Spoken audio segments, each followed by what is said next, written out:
Una de las cosas que hago cuando me siento mal, al principio nada más es llorar mucho. Eso ya lo hice. Eso ya lo hice. Listo. Otra de las cosas, hasta me duele la cabeza porque hoy he llorado muchísimo.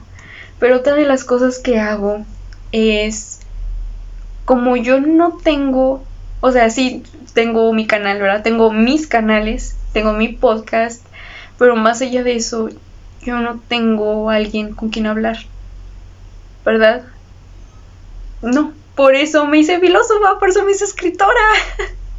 Pero bueno, una de las cosas que hago es leer, porque a través de la filosofía yo he encontrado personas que han tenido como los mismos dilemas que yo, o las mismas preguntas que yo, saben, que hablan como más en mi lenguaje, pues, que hablan como más parecido a mí.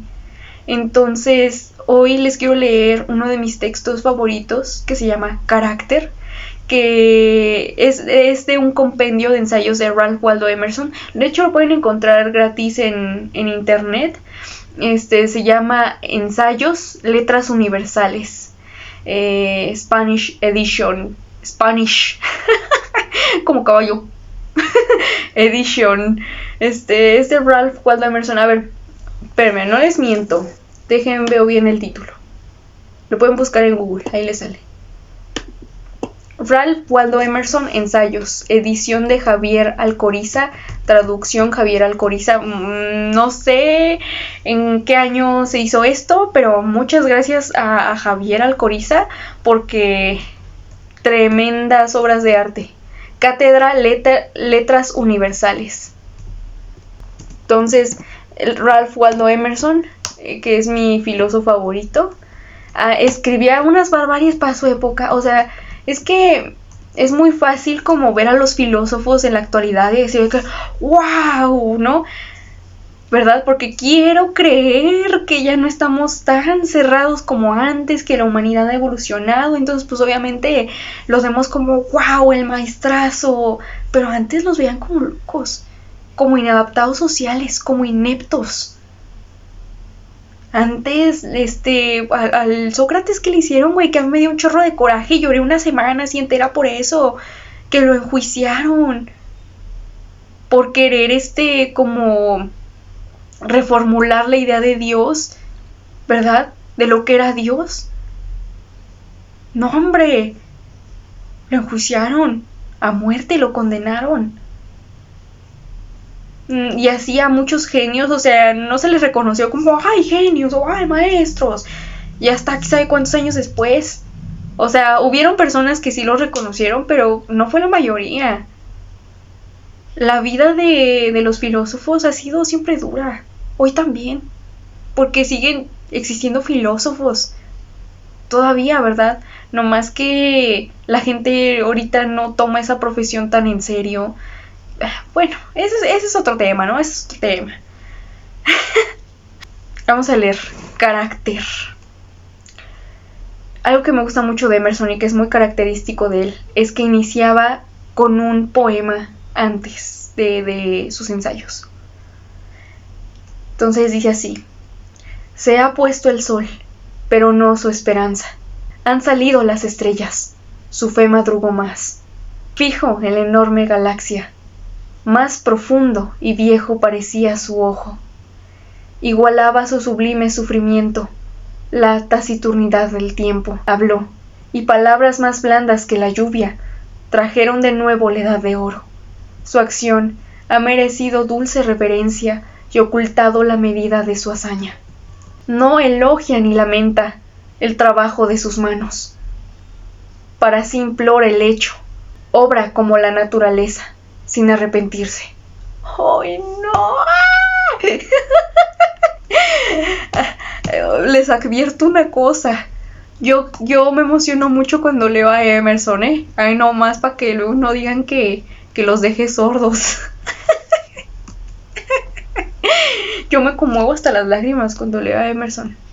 He leído que los que escuchaban a Lord Chatham creían que había en el hombre algo mejor que nada que dijera.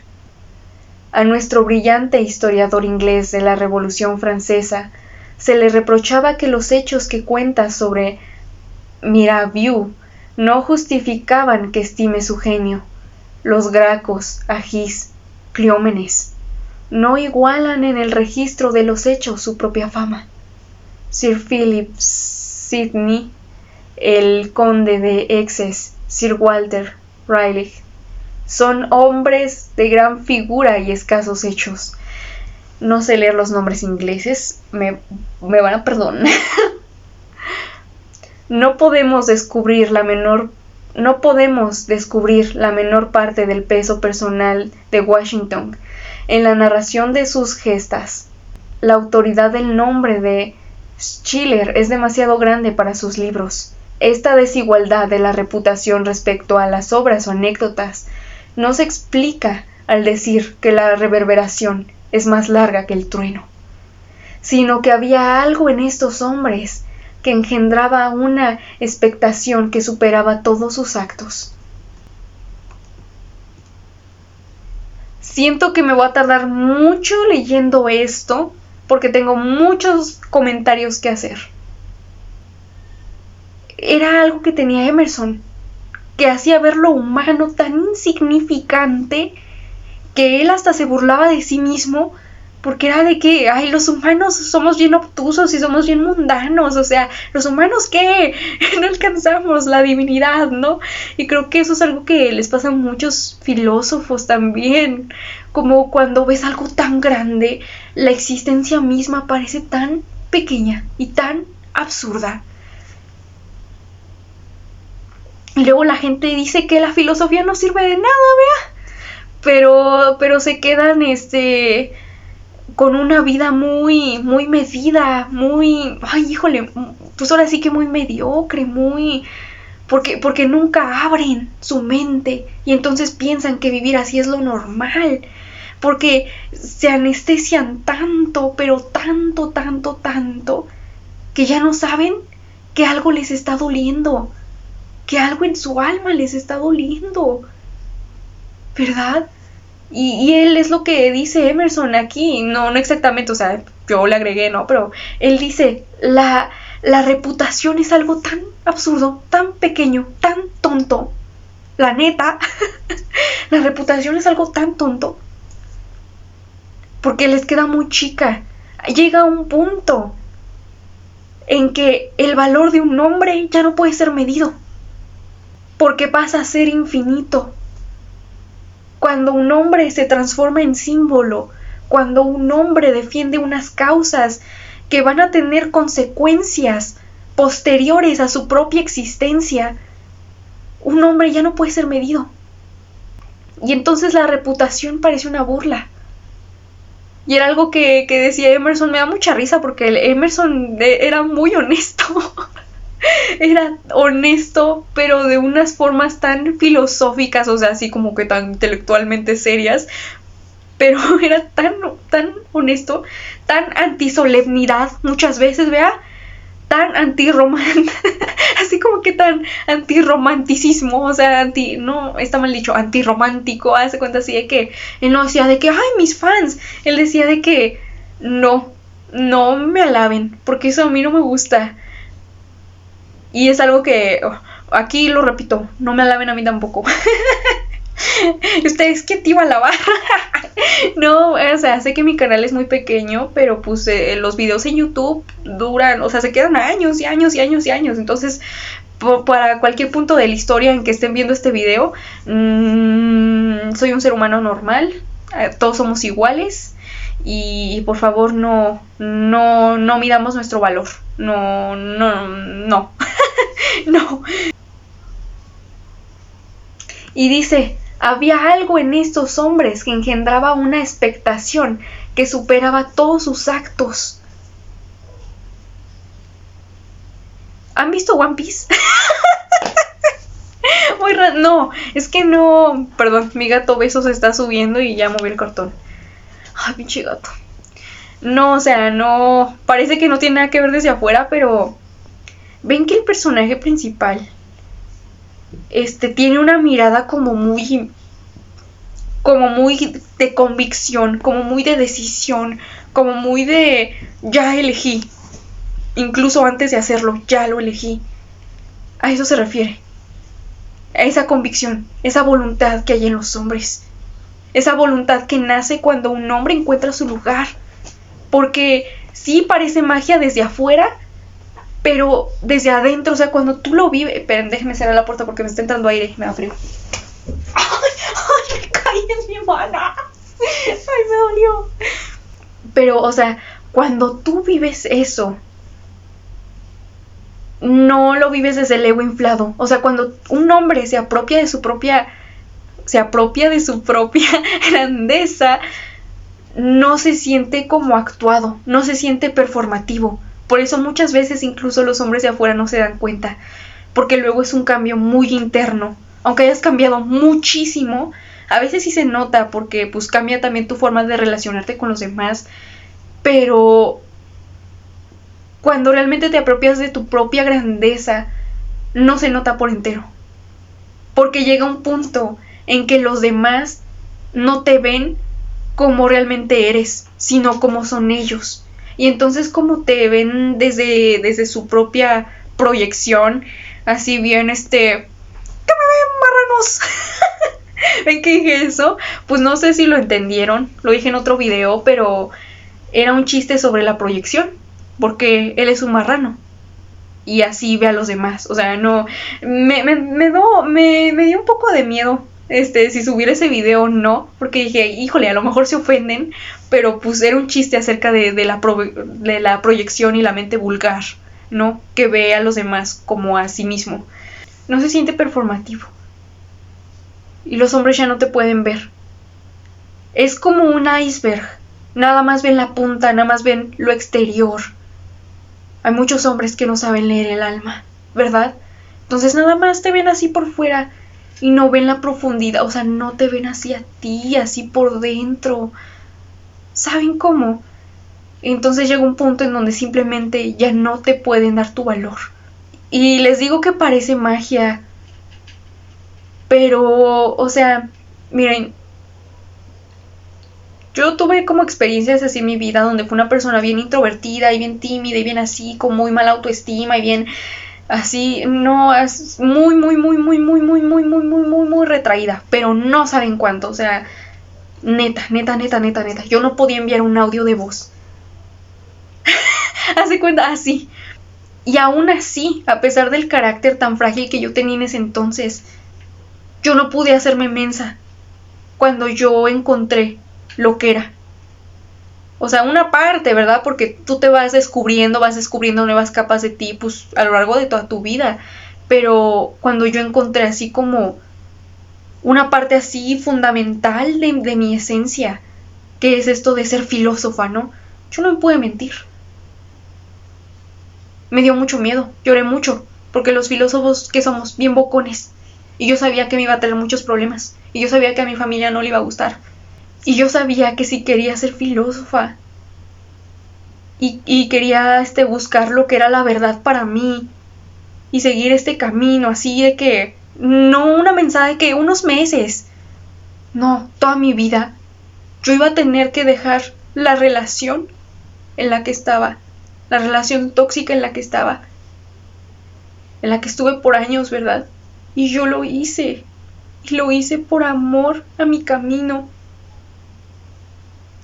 Porque yo no, o sea, llega un punto en donde neta es tan claro, es tan evidente lo que eres, que ya no sirve de nada hacerte menso.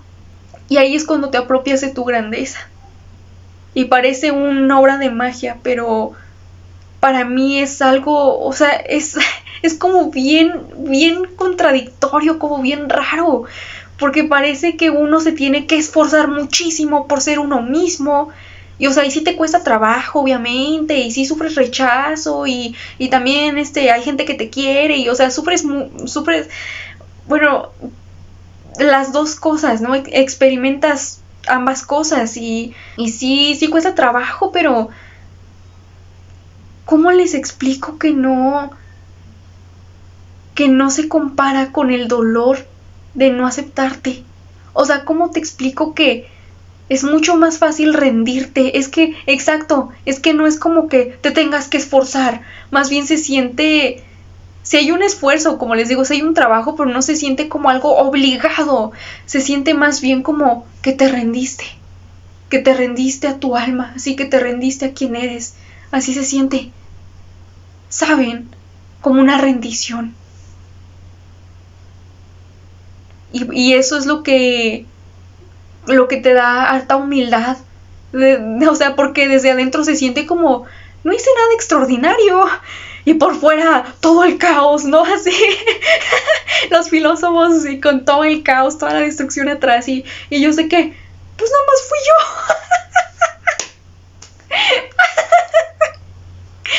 Pues nada más abrí la boca.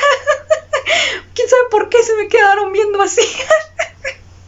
Ay, está bien chistoso. Prosigamos. La mayor parte de su poder estaba latente. A esto llamamos carácter, una fuerza reservada que actúa directamente por la presencia y sin medios. Se lo concibe como cierta fuerza indemostrable, un familiar o genio cuyos impulsos guían al hombre, pero cuyos consejos no puede impartir.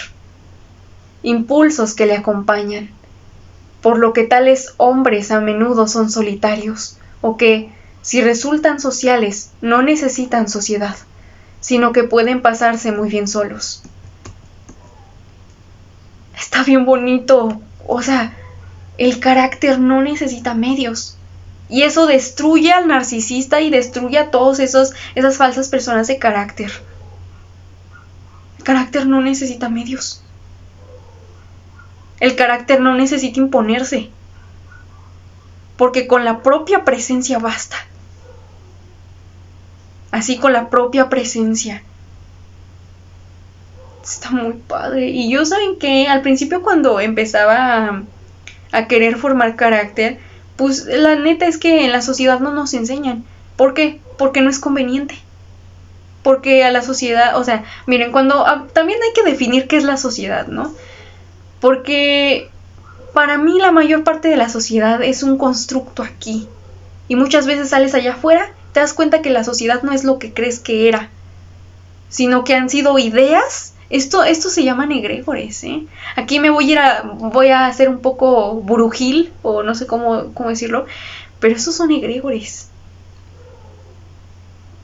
Son mitos.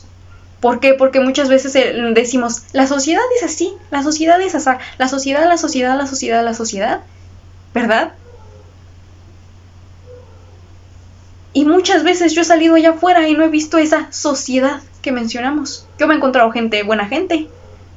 Yo me he encontrado gente agradable. Yo me he encontrado, o sea, ¿saben cómo?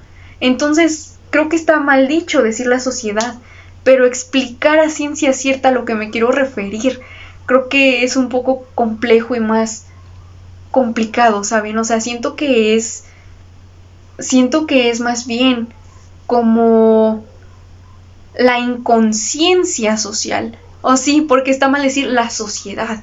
La sociedad es muy compleja. Y cada persona nos proyectamos en la sociedad y vemos cosas distintas de la sociedad. Entonces creo que está mal dicho, ¿no? Pero en sí creo que es eso, como la ignorancia colectiva, porque todos tenemos ignorancia, ¿verdad?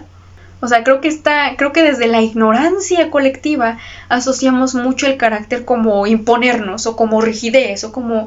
Y yo, por ejemplo, que soy una persona así bien sensible y bien profunda, creo que uno de mis mayores desafíos ha sido aprender que el carácter no es eso. O sea, que el carácter... Yo luego, por ejemplo, me veo a mí misma, me veo mucho en mis videos cuando los edito o así,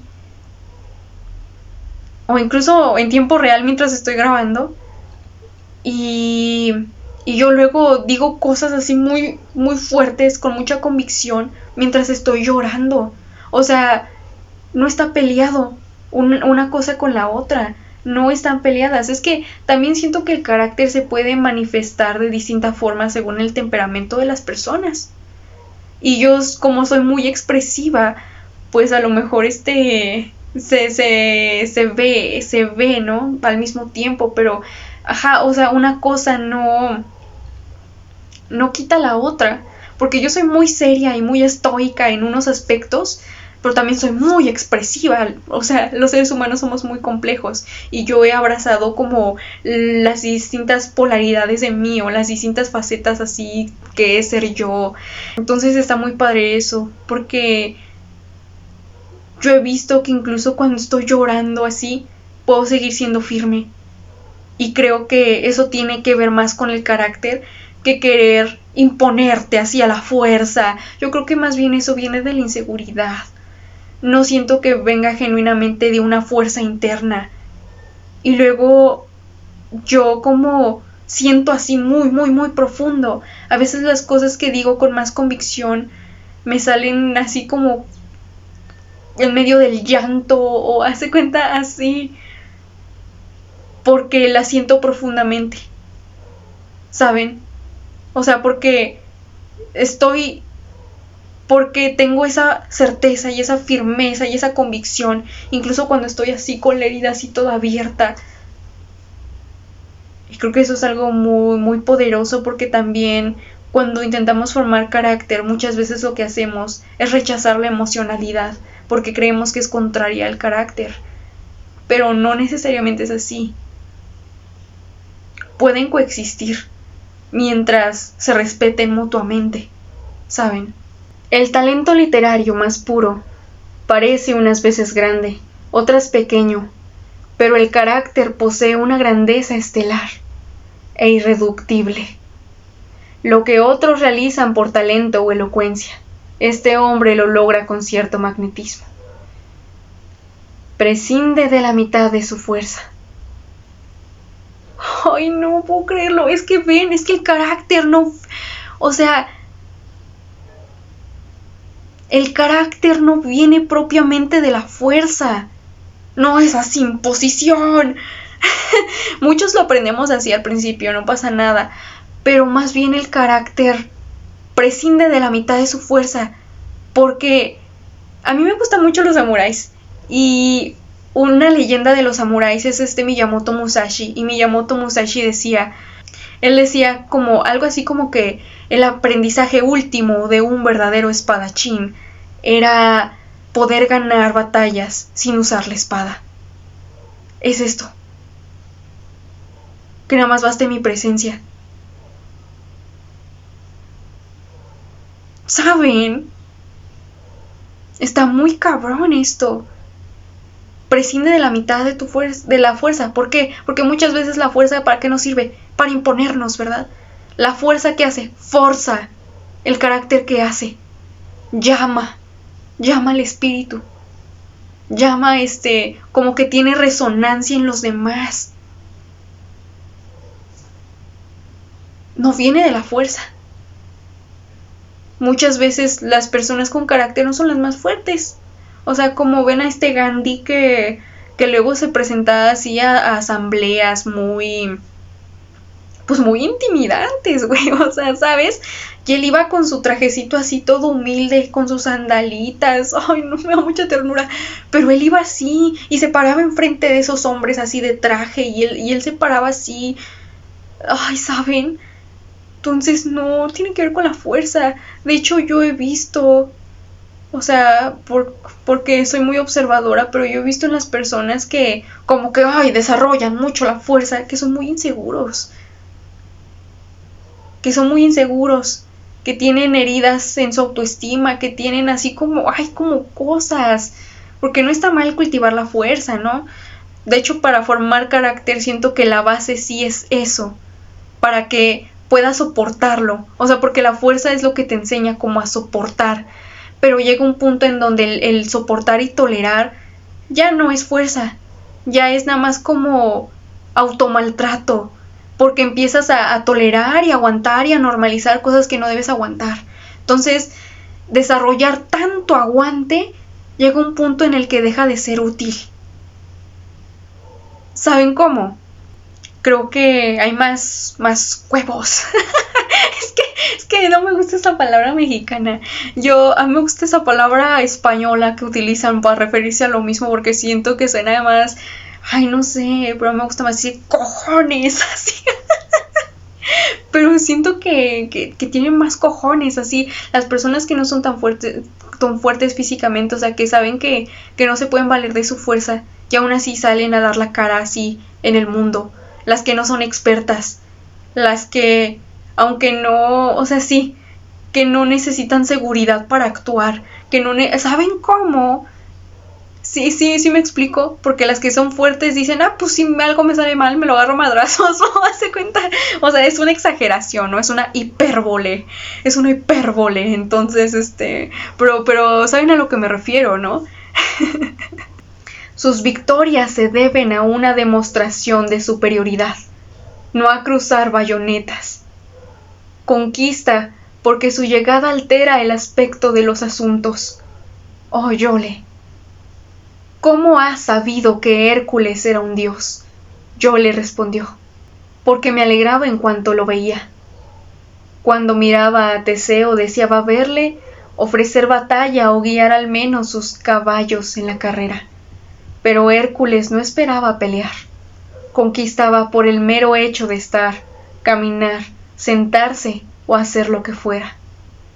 El hombre, por lo general, un pedante respecto a los acontecimientos, atado solo a medias y a regañadientes al mundo en que vive, parece compartir en estos ejemplos la vida de las cosas, y ser una expresión de las mismas leyes que controlan las mareas y el sol, números y cantidades.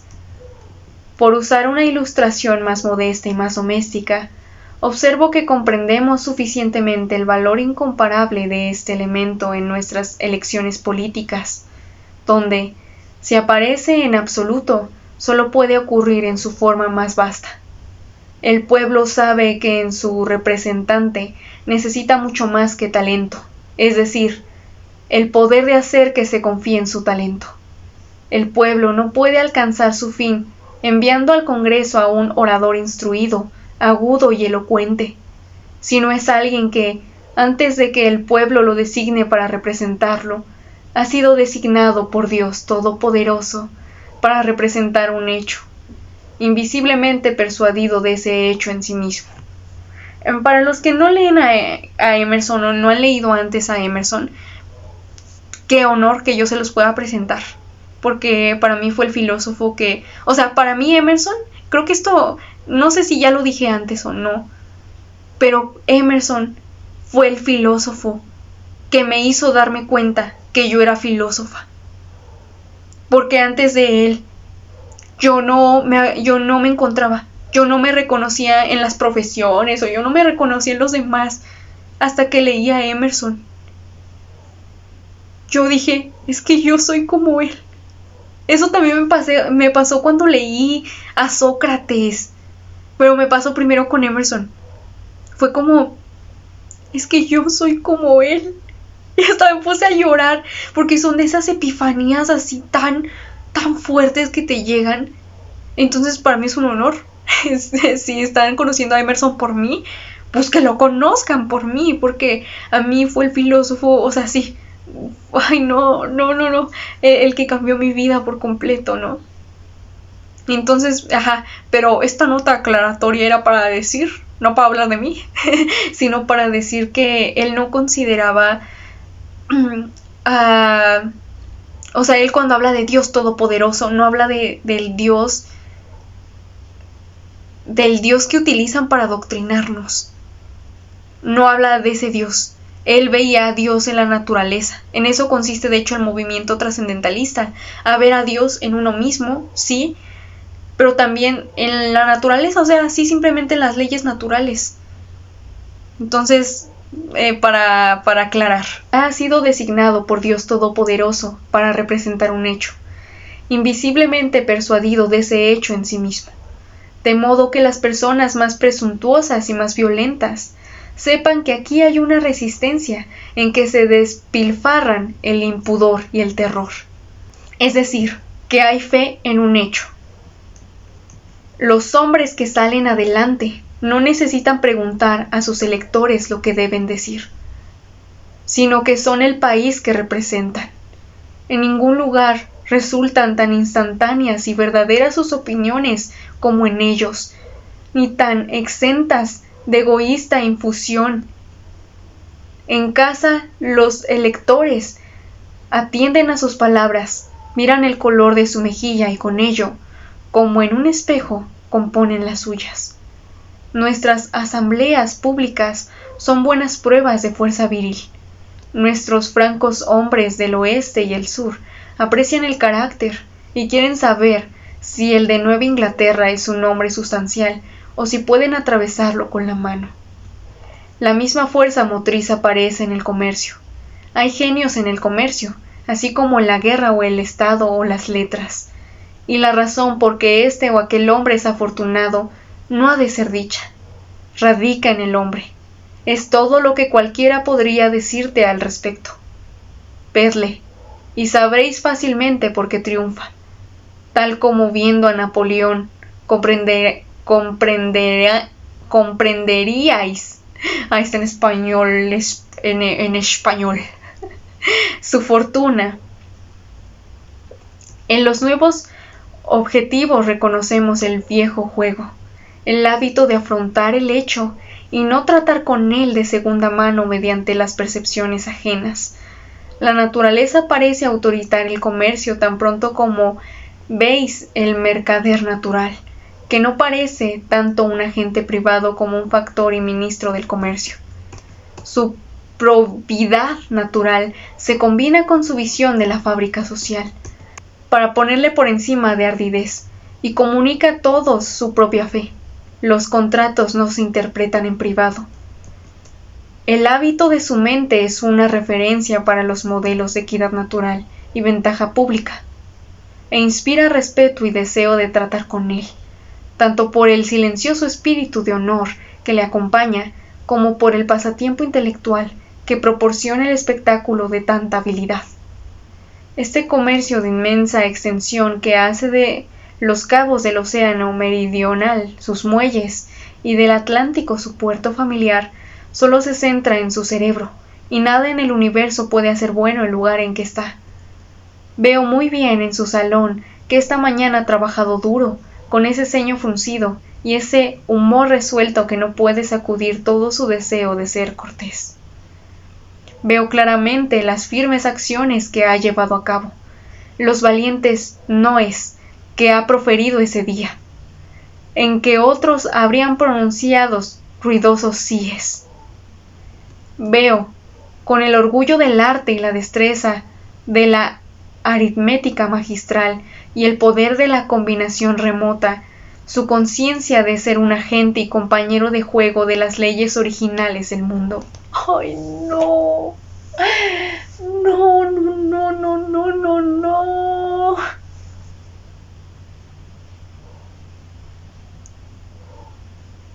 Esto ni siquiera lo voy a explicar. Hay cosas, hermanos, que trascienden el lenguaje. Y si las intento explicar, quedaría en ridículo. Mi existencia es una burla comparado con esto. No con el diálogo ni con Emerson, sino con el hecho irrefutable de que el ser agente es estar en sintonía con las leyes originales del mundo. O sea, eso no. También él cree que nadie puede sustituirle y que un hombre debe nacer para el comercio o no podrá aprenderlo. En la época de Emerson el comercio era importantísimo. Era una... Bueno, sigue siendo hasta la actualidad, ¿no? Pero ahora ya con la era digital y todo eso, pues existe el e-commerce, comercio digital, o sea, el comercio ya no es lo mismo que antes, ¿no? Entonces, creo que también la forma en la que se habla históricamente del comercio es muy interesante, cómo se va transformando, ¿verdad? Porque él utiliza esa profesión, el comercio, porque era de hombres como distinguidos, pero no solo distinguidos porque, ay, tengo dinero, sino quizá distinguidos por su carácter, porque se estaban abriendo a nuevos horizontes. Sí, porque estaban abriendo nuevos horizontes, a intercambios, se estaban saliendo de lo conocido, entonces eso era una muestra de carácter. Ahorita pues el comercio ya tiene rato, ¿verdad? Ya está, existe en digital. Bueno, pues en la época en la que se escribió ese ensayo, Estados Unidos estaba pasando por una expansión económica bastante importante, donde pues estaba revolucionando el transporte. Estados Unidos ya comerciaba desde antes, pero el comercio se expandió hacia el Caribe, Asia y países latinoamericanos. Entonces, pues sí, o sea, Estados Unidos estaba en un auge, estaba como en una expansión muy cabrona. Entonces, un dato interesante para entender el contexto detrás de este ensayo.